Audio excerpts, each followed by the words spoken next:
I'm recording. This meeting is being recorded.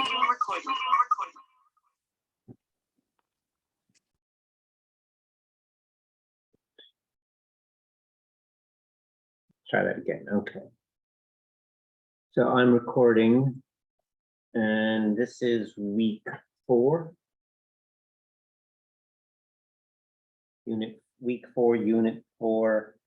This is the last unit for the test. So this material is on test 1. It is test 1 will be in 2 weeks from now. So next week we will go ahead with unit 5, which will be about adders, and that will not be on the test. But this tonight, multiplexers and demultiplexers will be on the test. I will make this tonight's labs due next week. If you are running a little late and don't understand something and have a question you want to ask next week, that's fine.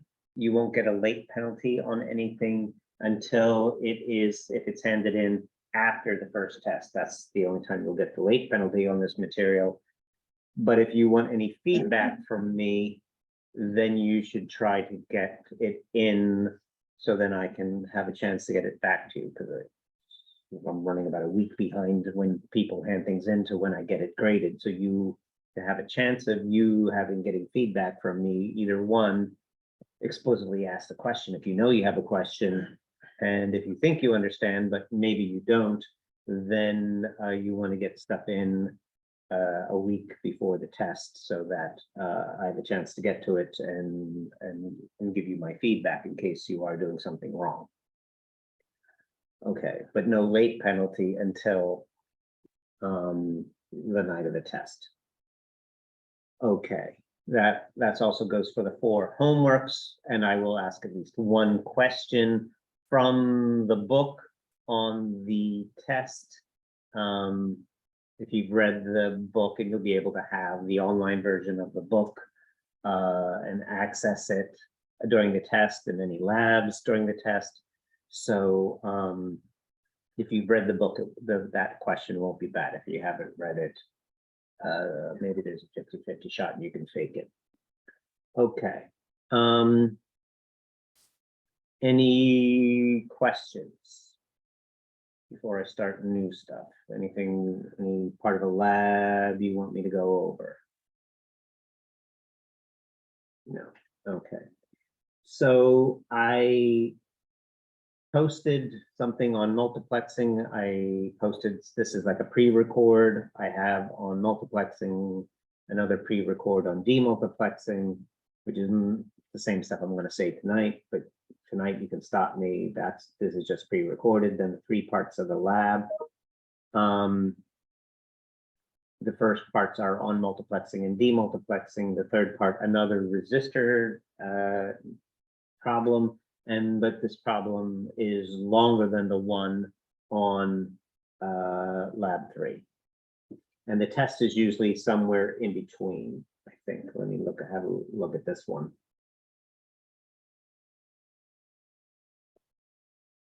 How many resistors did I put on this one? 1, 2, 3, 4, 5, 6, 7, 8. That's probably more than I would put on a test in lab 3. I think there are 4 resistors. That's less than I would put on a test. I would probably put on like 5 or 6 resistors. So more than what you've seen in lab 3, less than what you have to do in lab 4. You have to do some kind of something with equations, some description of these were in series, or show me algebra on a piece of paper, or explicitly say I identified these resistors as in series or parallel. You can redraw the circuit on a piece of paper and just take a picture with your phone and put it into the report, but I need to see some kind of work. You also have to simulate it. So you have to get the answer in 2 ways. You have to simulate it, and you have to do some work with equations and doing series and parallel. And I did an old test question. So this will give you, I've told you that it's more than 4 resistors, less than 8 resistors, but this one that I did was explicitly off of an old test. So give you an idea, maybe even a better idea of what I might put on a test, because I did put it on a test. A couple of, do some series, do some parallel, simplify it down, simplify it down to 1 resistor, and then a couple of backward steps. Okay, so we've done that, but I gave you another pre-recorded another one, but if you want me to do one live, I can. I will lecture tonight on multiplexing and demultiplexing. They're really just a certain type of truth table. So I don't think tonight's topic is hard, but historically, people have not known what I'm talking about. And it's just, we talk about there being different scenarios for a truth table. This is just a scenario for a truth table. It's a very useful one. And so I don't think it's a hard topic, but I'm clearly wrong. Okay.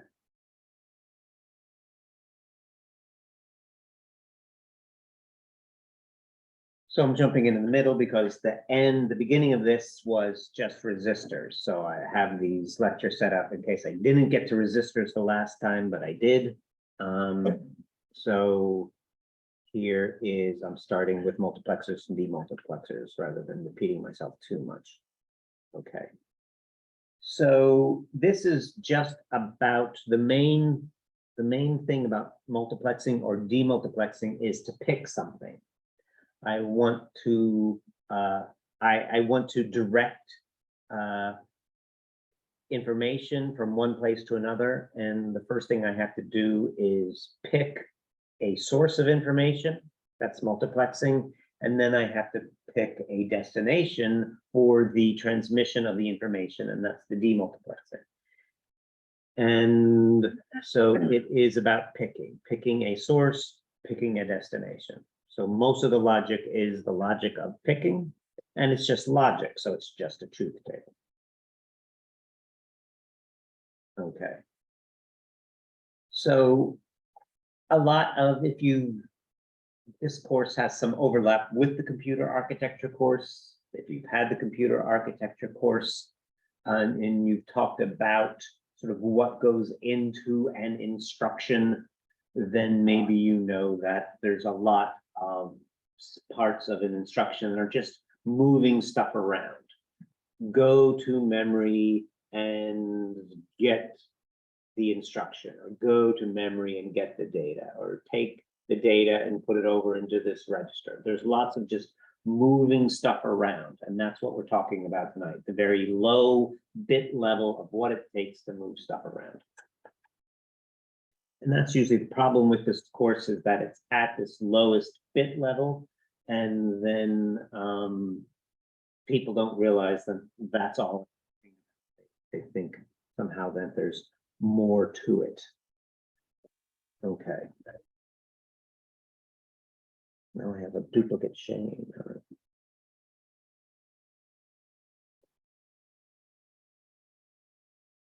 Are you guys? I don't know if you guys are in multiple times because you're having trouble hearing me, or no one's talking to me. All right. So. Hey, Professor, I have my phone on here for my mic.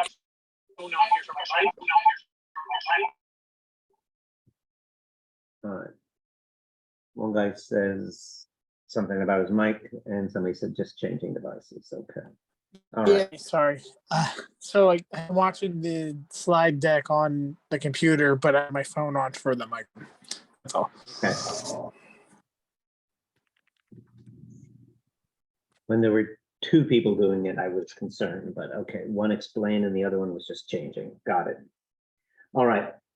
So anyway, lots of what happens in a computer, and you'll see it in computer architecture, or you've already seen it in computer architecture, just moving stuff around.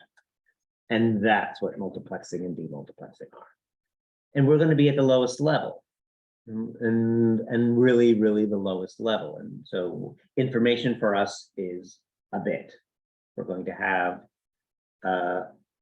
highs and lows a bit, and then we're going to have possible sources, different bits. We're going to pick one of those bits, and we're going to send that bit to some destination. So we're going to do some picking of which bit gets through. We're going to be picking where that bit gets through to, and that's it. So we're very low level in this course. So if I say here's the truth table for multiplexing, that's it. If you understand the truth table and how to build truth tables, right, and that's what we've been doing for 2 weeks now, then that's it. You understand it. Okay.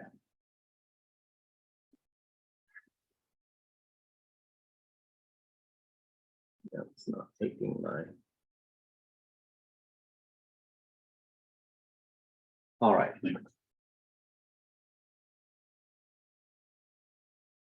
Okay, so multiplexing is I have a bunch of things that want to send the information, a bunch of possible sources, and we are going to pick one. Okay, so that's what the general multiplexing does. There are two main types: time division multiplexing and frequency division multiplexing. And this depends on what kind of channel you have. So there's some way in which the information travels, or a channel. And then if the channel supports just one signal, then you have to do time division. So if you have something as simple as a wire, I can put one bit onto a wire. I mean, on a given sort of instant, time after time, I can put bit after bit, but at one time I'm sending a single bit down a wire, and then the choosing of a source is picking which one at a given instant, which of the possible sources is going to send its bit down the wire. So that's time division multiplexing. That's about, you have a very simple channel that can sort of only handle one source of information, and then you have to sort of take turns. Okay, whose turn is it to send their information? And we're not going to be talking about the taking of turns. That's beyond the level of this course. So when we are going to be talking about time division multiplexing, and we're not going to be talking about the dividing up of time, we're just going to say, when you've decided whose turn it is, how do we pick that person whose turn it is at that instant? So we're just doing the picking. The other main type of multiplexing is frequency division multiplexing, and that's when you have a more sophisticated channel that can handle a lot of stuff at once. And then you send different information coded up differently. So in this case, you can put your information on some kind of wave, and the wave has a frequency, and then you put different sets of information on different frequencies. So this is if you listen to AM radio, FM radio, things like that, or the stuff that you get on your phone, or any sort of wireless computer, any sort of wireless device, then the signals are sent through the air, and then the air can handle many such channels, but they have different frequencies. So your radio station, you tune into a radio station, you're picking the frequency that is the information source of your choice. So then that's a different kind of multiplexing. We're not going to be doing that kind of multiplexing, but that kind of multiplexing is important. We will mention that kind of multiplexing way at the end of the course. Okay, but now we're doing the simpler time division multiplexing, and we're not even worried about the dividing up of time, just at a given instant, picking somebody. We're really low simplified, okay. So I stole this picture from the book way back when I taught network theory, which was a million years ago. And so this is the sort of the sketch, the diagram of what we're talking about tonight. I have sources of information, 1, 2, 3. The person who made this picture was a bad computer scientist because they didn't start counting at 0. And then all those signals come to a multiplexer, and the multiplexer's job is to pick them to get through. So it will say, right now, at this given instant, I want source number 2 to get through. And then it will be whatever source number 2 is, whether it's high or low, that's what will get through onto the shared channel. So the job of the multiplexer is just to pick a source, and that source's information through. So if I'm picking, Jesus. all right, so if I am picking 2, then 2's information will get through. And remember, we're at this very, very lowest level. So when I say I've picked 2's information, that is a bit of information. So I'm picking either a high or a low. I think when people think that this topic is hard, they just don't realize it's hard because they don't get how low a level we're at. We're picking a bit. We're picking to be whatever 2 is. So 2 is high, will be high. If 2 is low, we will be low. And then sometime later, we may pick 3, and then we'll follow whatever 3 does. That's the job of the multiplexer, and then that information gets put onto the shared channel. Then that shared channel reaches the demultiplexer, and then the demultiplexer decides where that information is going to go. So that information comes in from the shared channel, and then we decide that, oh, we're going to send that information to destination 1, and then destination 1 will get the information, and all the other destinations will not. So that's what we're doing. Okay. So I'm getting down to where we are going to go. So in multiplexing, it is about picking a source. In frequency division multiplexing, the channel, many signals can be put on the channel at once. We're not doing that. In time division multiplexing, it's about taking turns. We're not going to be worried about the timing of taking turns. In statistical time division multiplexing, you try to be sophisticated about how people take turns, and we're not worried about who's taking turns, so we don't care. So we're doing time division multiplexing, but we don't care about the sharing, we just care about the directing. When you tell me it's number 2's turn to put their information on the shared channel, how do I do that? How do I pick 2 out of all the other ones? I pick a 2, and then I don't know whether 2 is going to be high or low, but whichever they are, that's what gets through. That's what we're doing. That's the level we're at. Okay. So I've taken this big, broad topic that you may have heard of in like network theory course and gotten it down to here's the level we're dealing with it in this electronics course. I'm going to have several inputs, and I'm going to have 1 output, and I'm going to pick one of those inputs to be the output. And this means that I need more inputs because I need the inputs that are the data, and I need the inputs that do the selecting. So I have data channels, I have data inputs. I don't really have control over them. They are what they are. They'll be high or low. They just come to me as they are. And then there will be select channels. That's more about what I'm about. And then if you give me, and what we're going to do is address. We're going to, each input is going to be assigned a number. And I'm going to think of that number as an address. And then if I put in my select inputs, if I put in that address, then that is the data source I am choosing. Okay. So then comes our standard binary question. And I'm going to ask some version of this binary question on your test. Please, God, get it right.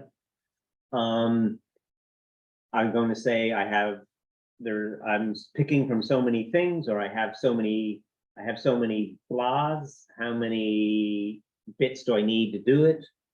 Or I can reverse the question and say I have so many bits. How many things can I have? So we saw that with one of the labs had hardware addresses. So how many bits are there? We worked our way down through hex and said how many bits are there in a hardware address, and then we said how many hardware addresses there are. We're doing the same thing here. I have so many data inputs, and then I want to have some select inputs to pick one of them. And so then I know I'm asking the question, how many select inputs do I need? So if I had 2 data inputs, I would need 1 select. If my select is high, then I pick 1, and if my select is low, I pick the other. If I have 4 data inputs, I'm going to need 2 select inputs. Because if I have 4 data inputs, I'm going to label them, I'm going to address them 0, 1, 2, and 3. And then I'm going to create that address in my select. And so I need 2 bits to be 0, 0, 0, 1, 1, 0, or 1, 1 to correspond to 0, 1, 2, or 3. That's the usual game. And that, this game, this is just our usual, how many combinations in binary numbers do we have game. Okay. So all the inputs are assigned a number, which we will refer to as an address. Then we will, in addition to having the data inputs, we will have select inputs. And the select inputs are going to allow us to put in the address to pick the data that gets through. And so these are all inputs. They play slightly different roles, the data inputs and the select inputs, but they are still all inputs. And then no matter what's going on, we want the same output. So it's just, in the end, a truth table. And we know this counting game, it's just about 2 to the n. If I have n bits, it can be in 2 to the n states. So if I have n select bits, then I can have 2 to the n sources that I am addressing. So if I have 3 bits, if I have a 3-bit address, then I can address 2 to the 3 things, which is 8 things, and I will be assigning them addresses 0 through 7.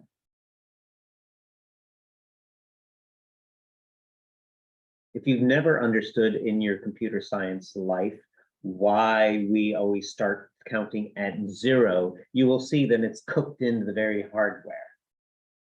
We are going to, at this lowest level, be selecting something, and you will see that we're making our select our bits, and the lowest bit is going to be 0, 0, 0. So it's one of our combinations of bits that corresponds to 0. So why do we start counting at 0? I don't want to throw that bit away. I don't want to throw that combination away. And it's probably more absurd to think of 0, 0, 0 as 8 than it makes more sense to think of it as 0 than to think of it as 8. And I sure as hell don't want to throw it away. So it's one of my combinations. That combination naturally corresponds to 0. Therefore, we in computer science almost always start counting at zeros. Okay. Here are just a table of this relationship between the n and how many things you're addressing and how many bits it takes. So if you wanted to address 32 things, it would take 5 bits. Okay. So this multiplexer or a mux is just a combinatorial problem. It's just a truth table. And we're going to have inputs. The inputs are going to belong to 2 categories. We're going to have data inputs and we're going to have select inputs. But when you're writing the truth table, it's, it doesn't matter, it doesn't care. You write out the truth table, and then once you have a truth table, we know how to express a truth table. Right. Here is, in all its ugly, gory detail, what we'll call a 2-to-1 mux. There will be 2 possible data sources and 1 address or 1 select. And so there are 3 inputs. I'm writing out all the possibilities. And so there are 3 inputs, 2 data and 1 select, but 3 altogether, 3 inputs. And I write down, as we usually do, all my combinations. 0, 0, 0 to 1, 1, 1. But now we want to interpret, or we want the output, we want the right scenario, and we want a 2-to-1 multiplexer or mux scenario. So what's the output for that? When the address input is 0, we want to choose the first data that we're labeling data 0. So I label my 2 datas. I think of them as having an address. I think of the first one as having address 0, and the second one as having address 1.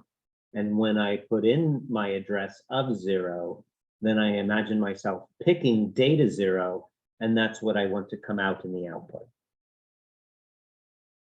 So when A is 0, my output should be the same as my D0. When my select is 1s, then I want my output to match D1. This is a 2-to-1 multiplexer. Again, so it's just a truth table. It's just what we call combinatorial logic. It's just a truth table. This is the one that we can write out all the possibilities because it's pretty small truth table. And this is what it is. I'm thinking of the select. The job of the select is to pick which data. I think of the data as having an address. And when the address is 0, I'm picking data 0, and that's what comes out to be the output. When my address is 1, I imagine myself picking data 1, and that's what gets through to the output. That's all it is. Now we're going to go up to a 4-to-1 mux, so it's going to be slightly uglier, but if you get this idea here and understand this, then this is it. This is what we're doing. You know this game. I'm going to take a sum of products approach. So I'm going to write the expression for the 1s. So here's a 1, A prime, D0, D1 prime.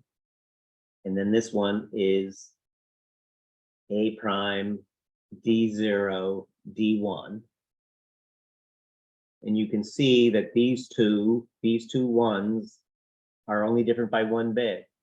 So after last week, you're saying, oh, I can see a simplification coming. And then this guy down here was A D0 prime D1. And this guy down here is A D0, D1. And once again, those are different by only 1 bit, so you should smell the simplification coming. So here they all are. There's the simplification. There is the simplified expression. This is a 2-to-1 mux. You would just take A, invert it, and AND it with D0. You would take A and D1 and AND them, and then you would put them into an OR. That is a 2-to-1 mux. What does a 2-to-1 mux do? It allows you to pick 2 possible data sources, so that the A is the thing that does the selecting, and the D0 and the D1 are the things that can be selected.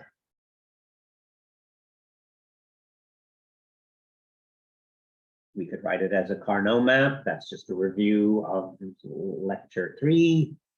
And so you can see here that there are the 2 groups, and so we expect simplification.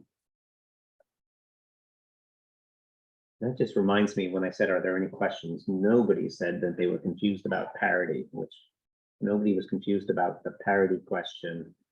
That would be the first time ever in this class that I didn't get asked that question. Okay. Anyway, so here's what the truth table looks like.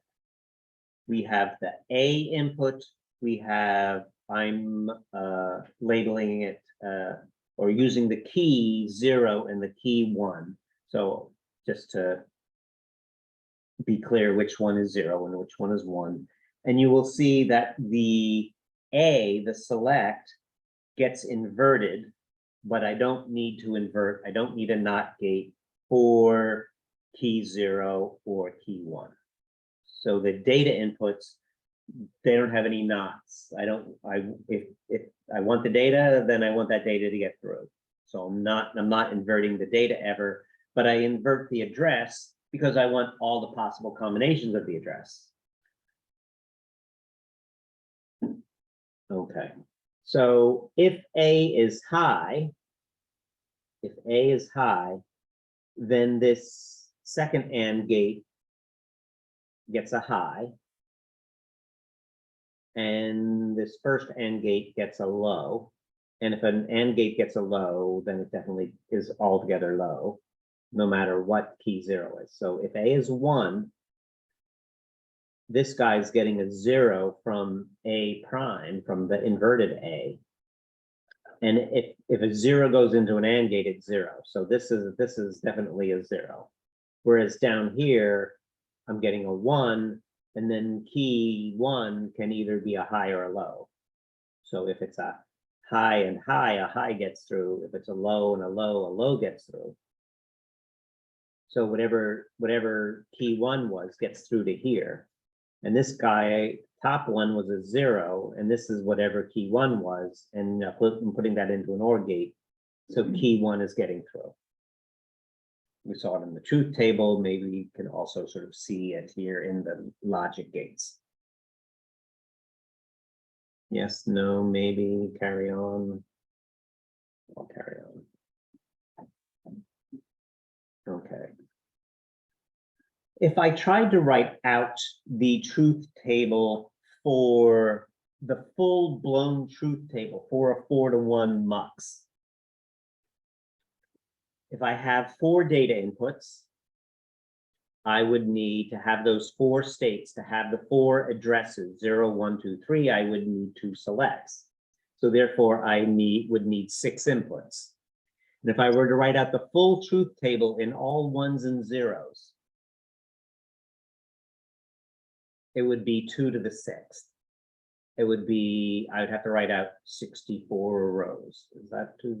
Yeah. It doesn't fit on a slide, and I'm not that ambitious, so we're not going to do that. But we're going to see if we can understand this version of this sort of abbreviated truth table. I write out all the combinations of A and B. 0, 0, 0, 1, 1, 0, 1, 1. And then D is some data, it's high or it's low. And then if my address is 0, 0, then whatever the data D0 was, that's what I want the output to be.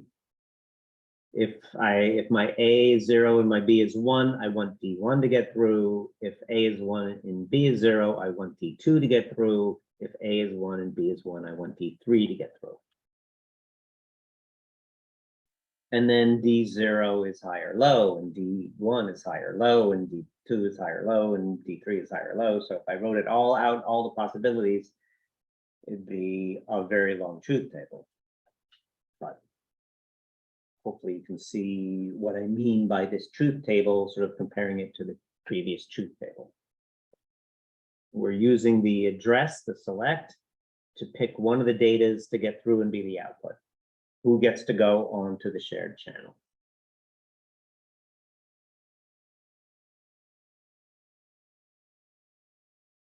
Here it is. This is the 4-to-1 mux. The first thing in lab 4 is for you to build a 4-to-1 mux. Here's a 4-to-1 mux. I'm not so nice that I just give it to you. You cannot take this picture over and put it into Multisim and think it's going to work. Multisim's not that nice. I'm not that nice. Multisim's not that nice. But this is what you build. I am that nice. It is like, here it is, build it. Then flip some switches and see what it does. And I've been telling you what it does and all it does, but when you start playing with it for yourself, maybe it will sink in. That's all it does. Here are the selects, A and B. They get the inverses. They get the knots. Because I need all the possible combinations of A and B.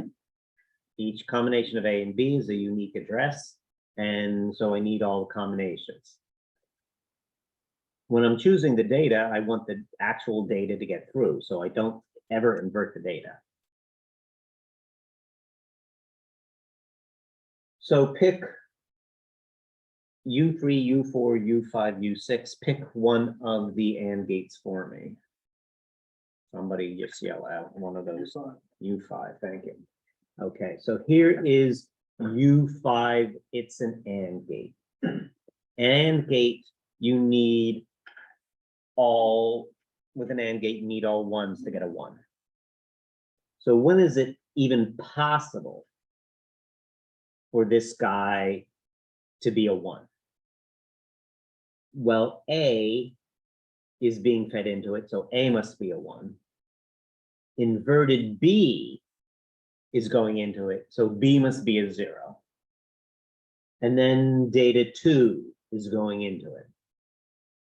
So if A is high and B is low, then whatever 2 is what gets through. So this AND gate U5 can only possibly be a 1 if A is 1 and B is low, and then if 2 is a 1, that's when this guy would get a 1. But if the 2 were low, it would be a low. So when A is high and B is low, the output of this is 2. I have what's feeding into the other AND gates are other combinations of A and B. So that combination of A and B, of A being high and B being low, is going to give all of the other AND gates at least 1 0, maybe 2 zeros. So they're like effectively off. And this is the only one that's sort of on or can give you possibly something interesting. And that is the game. This first AND gate U3 was when A is low and B is low. So that's why I call it data 0, because when I choose address 0, that's the one that gets through. He chose for me U5, which was corresponding to the data with an address of 2. So this is the 4-to-1 mux. I will tell you to make a 4-to-1 mux, you will make a 4-to-1 mux. I will tell you to make it a subcircuit. That can confuse people. If to make a subcircuit is I'm making a box and then I want, so I make something, I make some logic, and then I'm going to sort of make a box where that logic is on the inside. But for the box to be useful, you have to get things into and out of a logical box.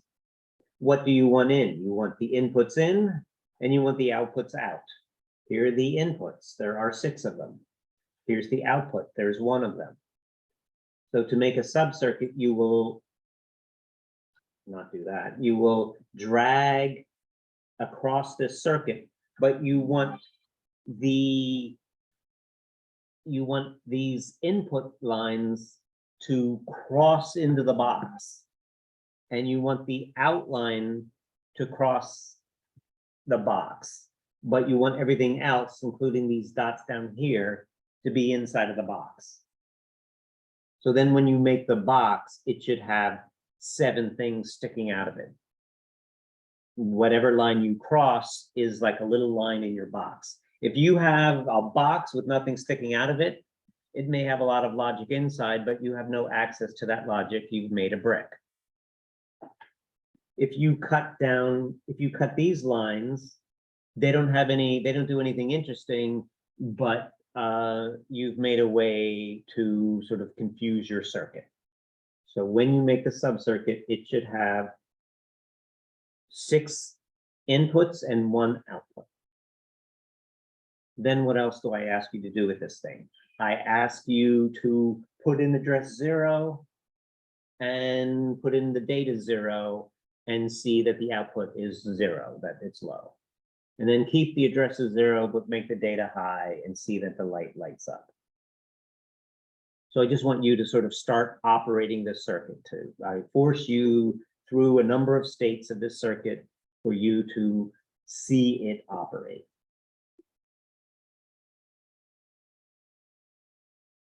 So this is me, I think, saying pretty much what I just said. We have the A and the B where the selects or the addresses. I use those terms interchangeably. I'm picking an address or I'm selecting which data gets through. And I have all those combinations. Okay, that was multiplexing. I have sources, multiplexing, I have sources. I pick one, it becomes the output.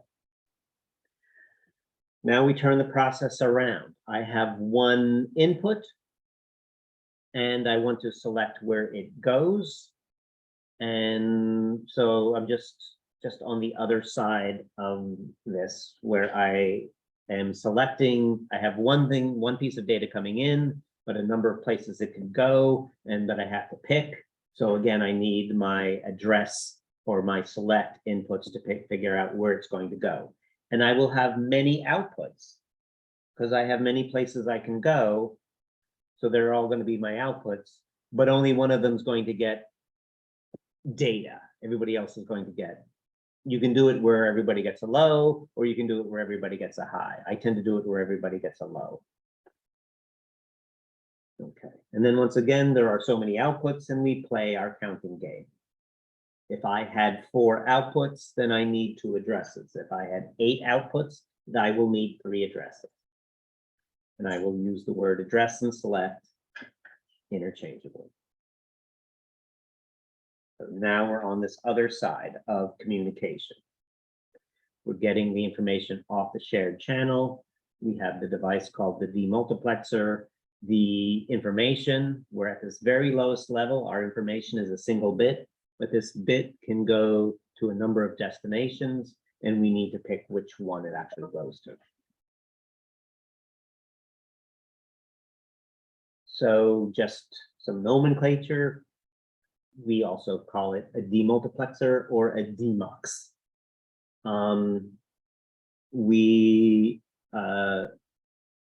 In a multiplexer, you talk about n to 1, 4 to 1, like 4 pieces of data could come in and it goes to one place. The demultiplexer, and you don't, in a multiplexer, you don't tend to say how many selects there are. In a demultiplexer, the standard the more standard notation you'll see is they'll tell you how many selects there are. So they'll talk more about 3 to 8, 2 to 4. So I don't know why the two nomenclatures are different, whereas in multiplexers, you talk about data inputs and outputs, data inputs and data outputs, whereas in demultiplexers, you tend to talk about select inputs and outputs, but that's the way it is. Okay, but once again, it's combinatorial logic. It's just a truth table, or in the case of a demultiplexer, you might think of it as several truth tables.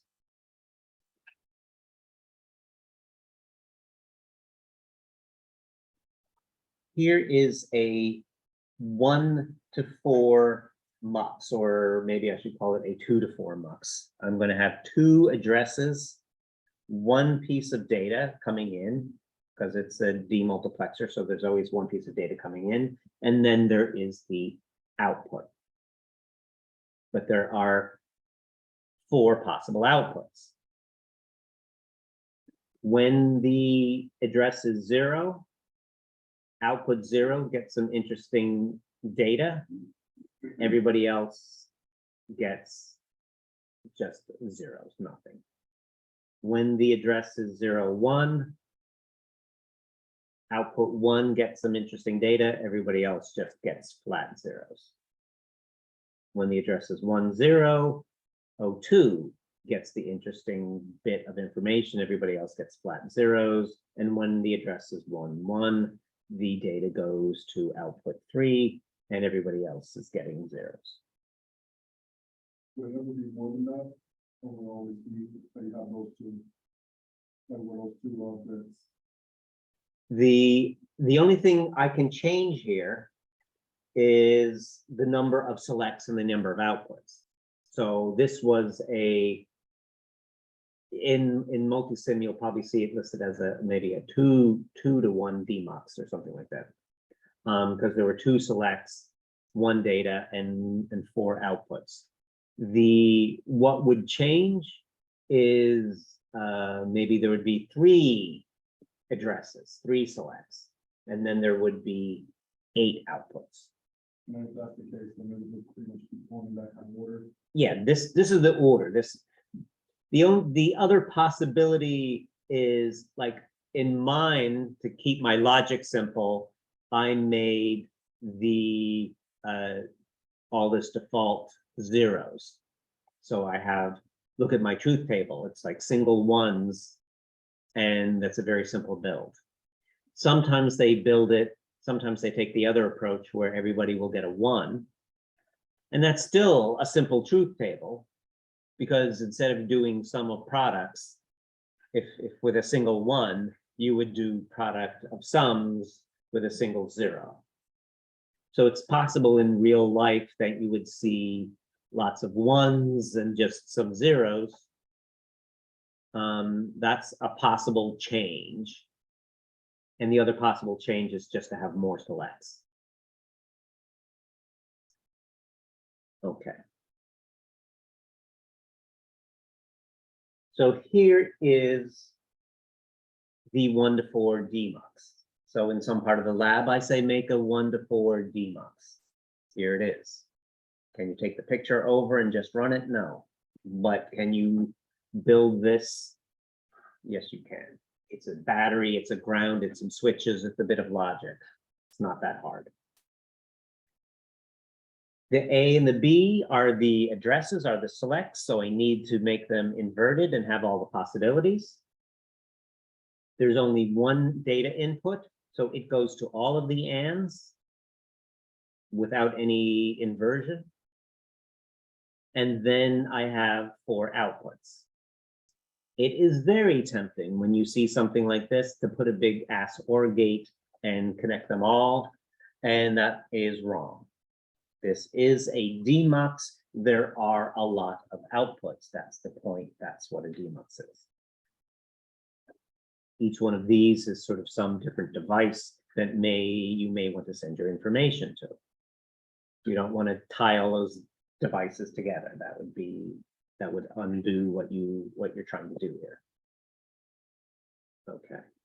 But the logic of addressing is the same. So the multiplexer and the demultiplexer look an awful lot alike. When you've made your multiplexer in whatever part of the lab, you can copy it, bring it down to the demultiplexer, and like half your work is done. They're very similar looking, especially in the addressing part of the logic, which is the difficult part of the logic. So look back, you have this A and B and the not and all these different combinations, and you have a lot of AND gates. Before you had a lot of other inputs. Here you have one input. In the other case, you had this big ass OR gate that you don't have here, but a lot of it looks the same. And so there's a lot of reuse you can do. Okay. If I just want to do the picking and I don't care about data, that's a decoder. So sometimes we just need to pick something and we don't necessarily need, it's not necessarily a source of data or it's not a destination for data, we're just picking something. And that is a decoder. So if we're just picking something, here are all the 2 to 4 decode. So I have address inputs can be in 4 combinations, but there are 2 of them can be in 4 combinations, and I'm just going to send them once. Or I could do the opposite and send them lows and everybody else highs. But that is, I'm not sending data, I'm just picking. So a decoder just picks. But it's easy if you have a decoder to turn it into a demultiplexer and vice versa. So here's the decoder. Same as the demultiplexer, take away the data.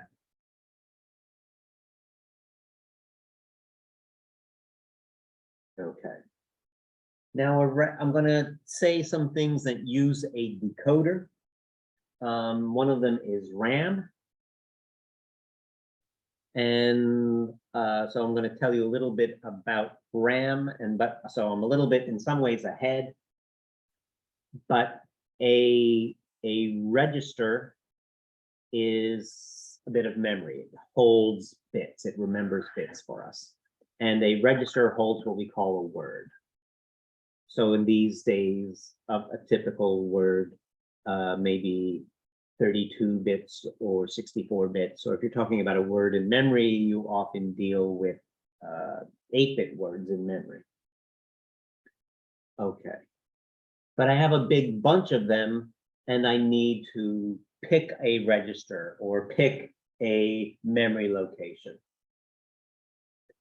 And so I need to be able to pick something. And we just said the logic of picking something is a decoder. So if I have a bunch of registers, we will learn later how to make a register. But right now I'm just telling you a register is something that holds bits.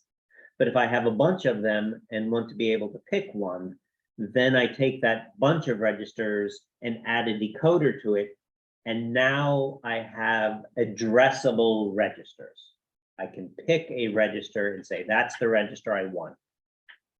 I may be writing to that register, I may be reading from that register, but as far as we're concerned tonight, I can decode, I can pick a register. And that's what we mean by random access memory. The random access in memory means that I have a bunch of memory, I have a bunch of registers, and that I can put in any address I want and then access that register. So you're not, it's not really random. As far as the system's concerned, you could give it any random address, and then get whatever's at that address. And so random access memory really means decoded memory or decoded registers, or just the ability to pick one register. Okay, so RAM, the random access part of RAM means that you're working with a decoder, that you can pick one. So I have a special register that holds the address called the memory address register. That gets fed into a decoder. The decoder connects to a bunch of registers. These are the memory locations, if you will. And then the job of the decoder is to pick one. So when we say that we can go to a particular memory address, we are saying we are using a decoder. We're somehow using an address and picking one thing out of a number of possible things. That is the logic of a decoder. That's what tonight's about. Really about picking something. So the decoder is the pure picking. If you're picking a data source, it's a multiplexer. If you're picking a data destination, it is a demultiplexer. And but if you're just purely picking something, it's a decoder. So the way memory works, we could be reading it or writing it, and it's somebody else's job to figure out the flow of data. But the actual picking of one of the registers is the job of the decoder. ROM is another such circuit. So you, again, supply some kind of address, and then you get what's ever at that address. It's not in ROM, it's not written. You don't write to it, or at least you don't often write to it, but it is still the same logic of you have some inputs. You think about the inputs as select or an address, and then there's some other way to get the data in, but we're going to imagine it's already in there, and then we have our inputs. As far as we're concerned in operating ROM, is I supply an address and I get the data out. I'm reading the data that's at an address, and addressing is a decoder.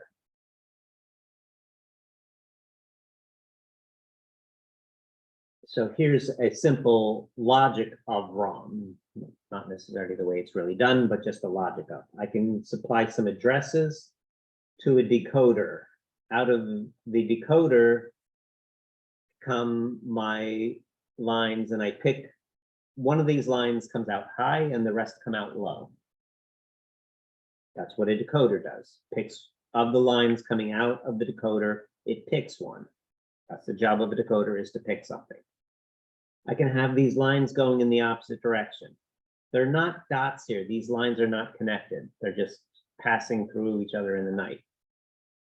But there is a possible connection in this little thing I'm calling a fuse. And a fuse could be open or a fuse could be closed. So there's not a big blob here making a connection. Here's the connection. But in some cases, that connection is open. So I put in an address, maybe I put in an address, maybe it's 0, 1, 2, 3, maybe I put in address 1, this line is high, and then where there's a connection, that line will be high. There's not a connection here, so that line would be low. So I have burned in some data in these fuses, and then I use my decoder to pick which line of burned in data I am reading. So that is the sort of logic of ROM, that somehow in this case, in this picture, it is in the fuse, but somehow I put data associated with each address of ROM, and then I need to pick which line of ROM I'm reading. That's the decoder. So decoder is important. You have RAM, you have ROM, you want to get information, you want to get instructions to and from different places, you want to get data to and from different places. Multiplexers and demultiplexers are important. They move stuff around, get it to the places that we want, to allow us to read the code of ROM, to pick, you turn on the computer, it knows nothing. The most basic code that starts the computer is in ROM, and to be able to move around ROM, you need a decoder. Decoder is it's a simple device, it's a very important device. Okay, this is me blah blahing about what I already blah blahed about. So we use the notion of the fuse to have the data associated with an address, but then it's the decoder's job to allow us to pick one address over all of the other addresses to read from ROM. You can use some other higher voltage to work with the fuses to do the actual burning. Sometimes in pure true ROM, that's done by some manufacturer. If it's programmable read-only memory, then you as some kind of user will have the ability to do that burning.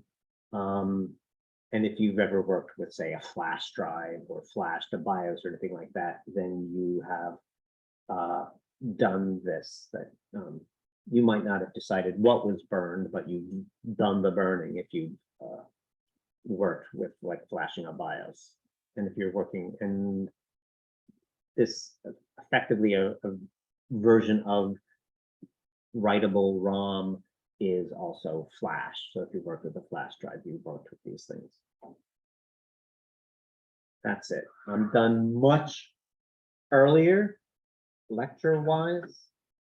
I'm going to take questions while we're still recording.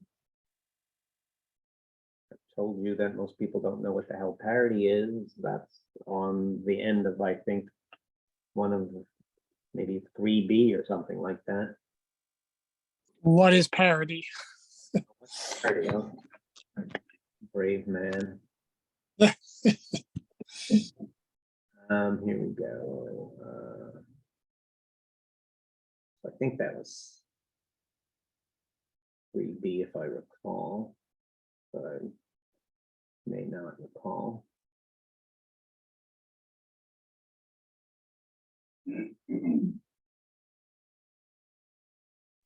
You're correct. It was 3. Sorry, I just need to respond to me. There we go. Okay. Oh, I have 2 of them open or something. Okay. So parity is an error detection scheme. And the game is that you will have some data that you're actually interested in. This is how many error detection schemes work. You have the data that you're actually interested in. You add some additional data in this to the data you want. In this case, it's a single bit of data, the parity bit. And you have some rule for using the data to generate the extra data, in this case, the parity bit. And then you have that sort of sitting around or being transmitted, whichever. It may be in memory, and then you bring it out later, or it may be transmitted down the line. But then you look to see if the rule is still being followed, and if it's not, then you know something went wrong. We don't need to know that. We just need to know what the rule is. And the rule of parity is that you have the data, A, B, C, and D, we're going to think of as the data, along with the parity bit.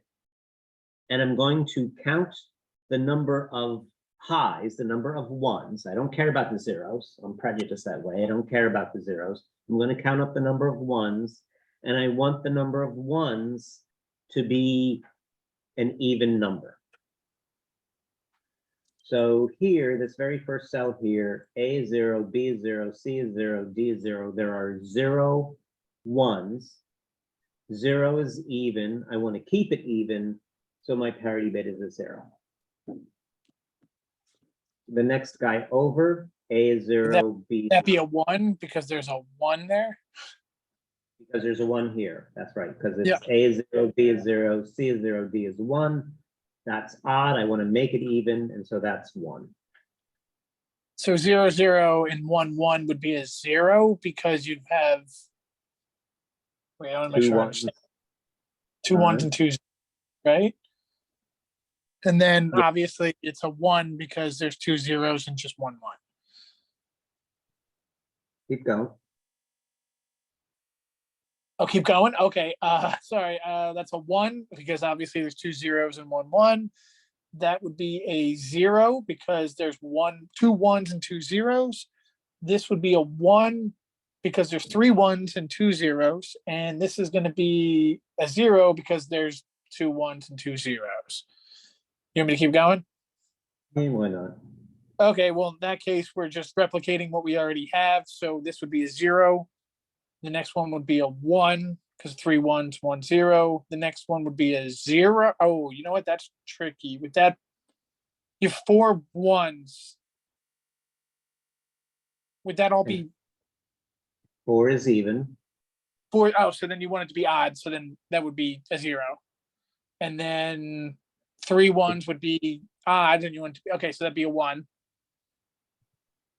I guess I'm doing good because you haven't corrected me yet. In that case, looking back at the chart, you got a 1, then a 0, then a 1, and then a 0. That is parity. That was the easiest thing I've learned in the last 2 weeks. A is 1. I'm looking at this one. A is 1, B is 1, C was 0, D was 1 for this. That was A was 1, B was 1, C was a 0, so I don't count. D was a 1, that's 3 1s. That's odd. I want it to be even when I include the parity bit, so I make the parity bit of 1 to get me up to 4 1s, which is an even number. That is the game. All right. And then I like the follow-up is, can it be simplified? I don't see why not, right? Can't you just do the A, B, C, Ds? How do we simplify in a Carnot map? Groups of ones. There you go. Groups of. Okay, so.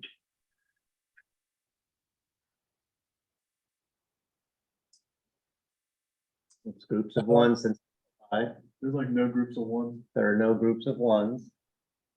There's no one next to, there's no one next to another one, not even if you do any kind of weird wrapping. If you wrap this one, it's next to the 0. If you wrap it vertically, it's next to that 0. Oh, There are it no- can't simplified, can it? So there are no groups. So There's no it can't be simplified because there are no groups.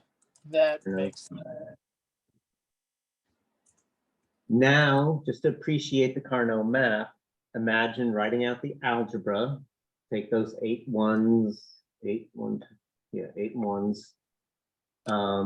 Write out the expression in terms of A primes and B's and C and D primes and what have you. Write them all, write out that expression and start trying to think of, can I simplify that expression looking at the algebra? And it's a nightmare if you're trying to look at the algebra to simplify it. But this picture tells you right away, I don't see any ones next to each other, so it doesn't simplify. End of story.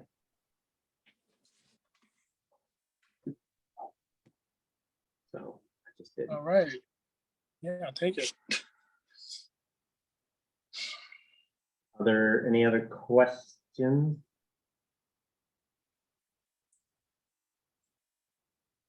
I'm going to stop. Anything before I stop recording? You can still ask questions after I stop recording. It's nice to have the answers on the recording. All right.